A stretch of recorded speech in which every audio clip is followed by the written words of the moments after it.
আমি নামাজে দাঁড়িয়ে গেলাম, এশার নামাজের পর থেকে সারাটি রাত আমি নামাজ পড়লাম। ফজর নামাজ পড়ার পরে আমি যখন বাড়িতে আসি, এই কথা আমি বিশ্বাস করে বাড়িতে আসলাম যে আমার মেয়ের জন্ম আল্লাহ ভালো করে দিয়েছেন।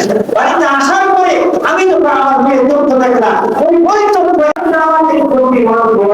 আল্লাহ আমরা বলতে আল্লাহ নবী দোয়া করলেন, সাথে সাথে বৃষ্টি বর্ষণ হয়ে গেল। এই প্রত্যেকটি অনাবৃষ্টি করে আমার বিপদ আমাদের বলেন